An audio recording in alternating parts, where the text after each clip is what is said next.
Okay everyone, time to go over our positionings on our bikes. We have a few different ones. I would highly advise to re-watch this video if you're a beginner. If you're already into it, you kind of know what you're doing, maybe just use it as a recap or refresher, just to remember what to do with your body and how to pay attention to your different movements. So after clicking in or strapping in your feet, this is our ride easy position. Hands right here in the center of your bars, good posture, shoulders down, nice push, pull, scrape with the feet. I'm gonna slow it down just a little bit so you can see that. Usually we start here at a base resistance. A base resistance is just where you feel a light connection to your pedal stroke, where you're in control of your pedal, but it's not in control of you and you don't feel wobbly and out of control. Next is our racing. It's usually 1 to 2 clicks or turns or pulls. And with that, you are gonna go into racing. 1 second. I have to click something real quick. Okay. So, your racing resistance, once you get to it, you're gonna slide your hips forward in your seat, or as some people call it, the saddle. You're gonna point your toes slightly. Now with pointing your toes, you are still doing a push-pull scrape. You just start with your toes a little bit more narrow than you would in your riding easy position. So here you're scraping, but this allows you to speed it up. Hands are out at the corner of your bars. Shoulders are down, elbows are in, you push the shoulders back. Nice and tight. And then sometimes you can come to your center bars, but keep everything nice and tight.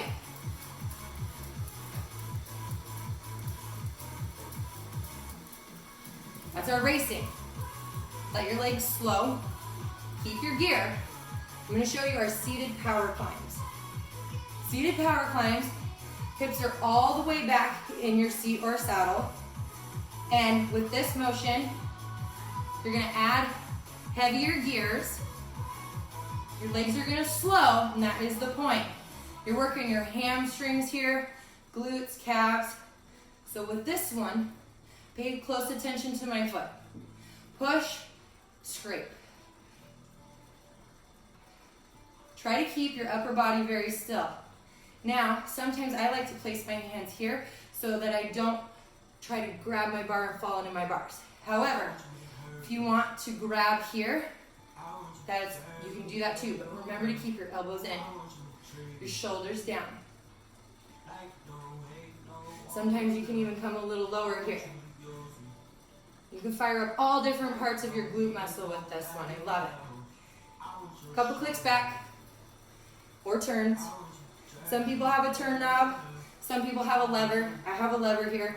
So if you ever hear me say, add one more, take one off, I'm referring to your turns as well.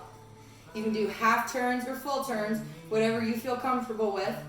Sometimes you don't have to add any more at all. If you're in a good place and you're feeling really good, you can stay there. My best advice is to always push past where it feels good. Make yourself struggle and then come back out of it if you need to. So, next position, standing climb. Standing climbs are heavier gears.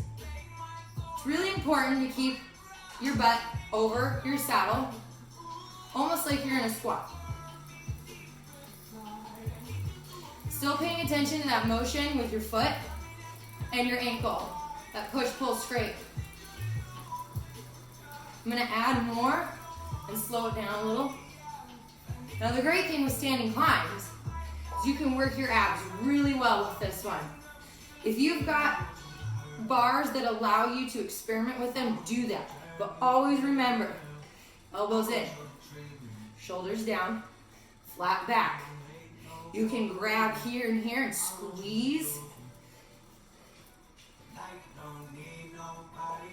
And you can switch sides, work your tummy muscles. It is amazing. You can grab center. You can grab here. You can grab under here and really push down and pull up. You want to get your body weight all the way over, but you don't want to drop your shoulders from side to side. Throws things out of alignment. That doesn't feel good. You don't want to drop your hips either. You're turning too much. Don't do that. Try to stay nice and straight. If your form suffers, you can come out of it and go right back into it. Next position. Sit, back off a couple gears. We're going to go into attacks. Attacks are similar to standing climbs. You want enough gear to hold your weight when you come up.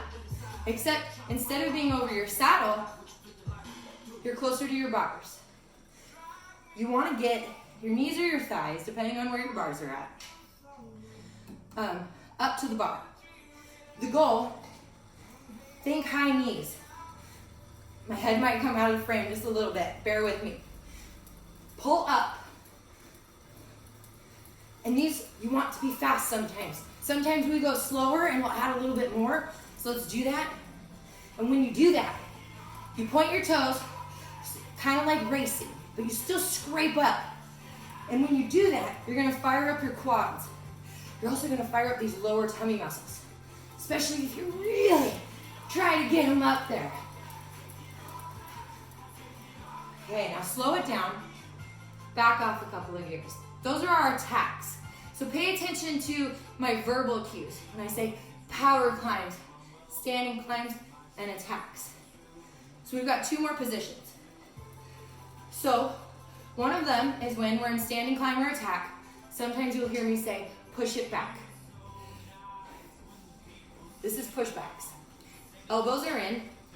I'm not really putting my forearms on my bars like this. This is not what you want. You can do this. You can grab center, pushing with the heel, scraping it up to the butt, firing up the hamstrings and the glutes. Now sometimes you can even take it down a little further and slow it way down. Add more. Play with your gears. Build muscle. Low, no. Now, sometimes I say pull it forward. Your hands can be here, here, here, or here for any of these. So, when I say slide it forward or pull forward, I want quick transitions. It's here. It's almost like you're in a tricep plank. Okay, your triceps are back here, your lats are here. You're working all of that, plus your tummy muscles. If you keep a nice flat back and don't allow your back to arch, you want a nice tight tummy, sucking the belly button to the spine. So you're here. And this is similar to the attacks. You want slightly pointed toes, higher legs, but you're still pushing back. And then slide it back. Man, these are like my favorite anymore these days because you can just work so many different muscle groups with these. And slide it forward.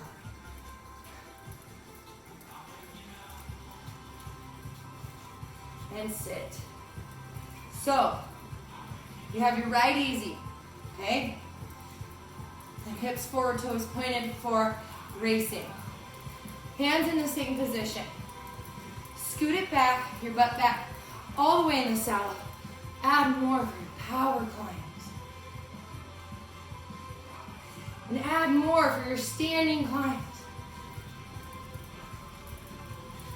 And then if you need to, take off a little, just a little bit, for your attacks. And then, add a little bit more, push it back.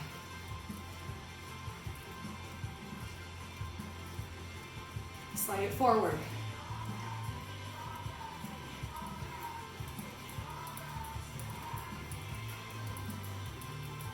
Up, sit. I hope all of those tips helped.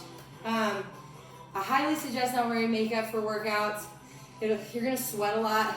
It's gonna get into your eyes. Really bad for your skin too. We're all guilty of it and we're all human. So if you fell asleep in your makeup the night before, no big deal. The great thing about this class is you're gonna sweat out of every pore on your body. It's essentially like being in the sauna. Personally, for me, more enjoyable. So you sweat out of every pore. You feel really good after. You're gonna get all those toxins out of your body. You're gonna release endorphins. You're gonna build long, lean muscle, endurance. You're gonna burn fat, not just while you're riding, but for the whole rest of your day or into your evening if you're a nighttime rider. So I highly encourage you, if you've never tried spin before, please try it. I'll give you a little bit of my history real quick. I took the class by accident. I was always an at-home workout person. I love Shaun T. He's extremely motivational and inspirational. All of his workouts motivated me at home. I went to the gym 24-hour with a free 3-day pass with a friend. I ended up in a spin room to warm up on some bikes. A bunch of people walked in, and then an instructor started to talk. He said, I can't be the only one that walks out of the room. Looks like I'm taking a spin class. Got done, best thing ever. My instructor had to have been like 50s, and she was teaching pop Pilates right before class, and then coming downstairs and teaching spin. So eventually I went to pop Pilates and took that. So many beneficial things. Try new things. Worst case scenario, you don't like it and you don't ever do it again. But best case scenario, you do it, you love it, and you find something new and motivational, something that works just for you, that you can personalize. The bikes are super personal. You don't ever have to do anything like anybody else. Just try to follow the music cues and keep up with your legs moving. You can sit when we're standing and stand when we're sitting. You can make it yours. That's the best thing about spin. So with that being said, on to the next video. I'm going to try to give you a 20-minute workout today. If you're wanting longer workout videos, please let me know and I will make that available to you. Thank you.